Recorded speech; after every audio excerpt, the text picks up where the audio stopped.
Next question. Where does the dialogue about homosexuality and the church factor into the future of the evangelical movement? Another small question. Chuck Colson, would you like to go first? Well, Romans 1 makes it very clear that creation, that which is made clear to them, is made known to them, the existence of God in creation. And Paul immediately goes on to say those who turn away from it have exchanged the truth for a lie, and they end up, and then he talks about homosexual behavior. The reason he does, I believe, is that's the clearest example of the fact that there is a natural moral order corresponding to the natural physical order. And so something which is so plain on its face is not normative. That doesn't mean we don't love homosexuals. We do and should. And we should not be judgmental about them, and we should not be prudish about it. We should love them to death and love them into the kingdom if we possibly can.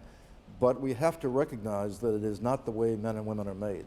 It is not the way human beings are made. Rick Warren on Larry King one night got it best. When Larry King said to him, you think homosexuality is a sin? And Warren's answer was, it's not normal. He said, stand up a naked man and a naked woman and look at them and you'll see what's normal. That's pretty much what Paul is saying in Romans 1. Not that he's judging them as inferior, but simply that they violate the moral order which is intended to conform to the physical order. I think the question is about how the church and how evangelical Christianity grapples with the fact that even the statement that you just made, which is so plain to you, is not the way everyone sees it. And this issue has been so bitterly divisive. If I could weigh in, it seems to me that there's two fundamental issues that we evangelicals do have to wrestle with. The one is simply the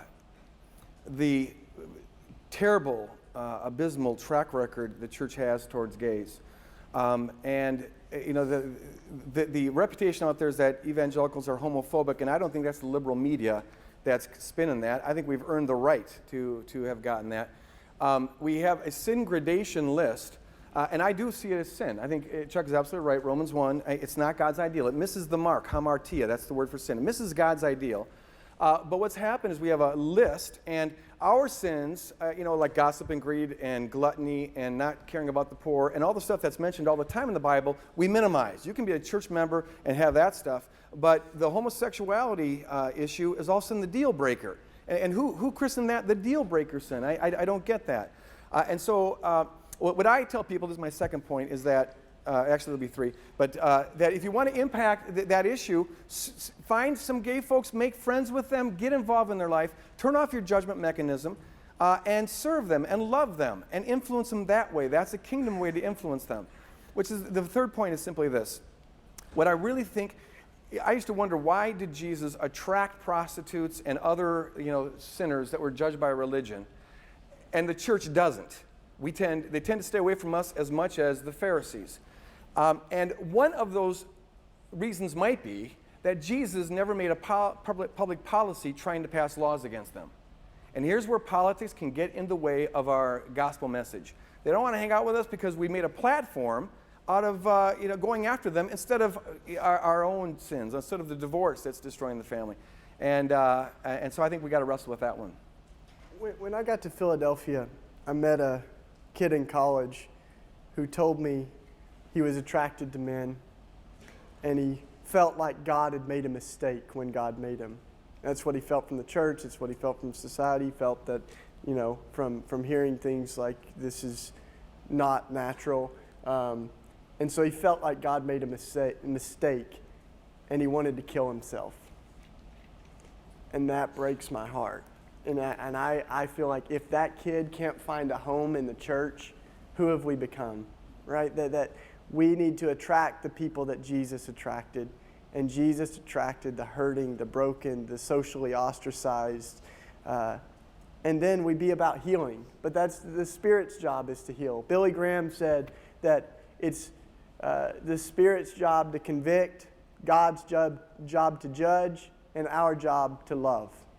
And we need to make sure that we get those right.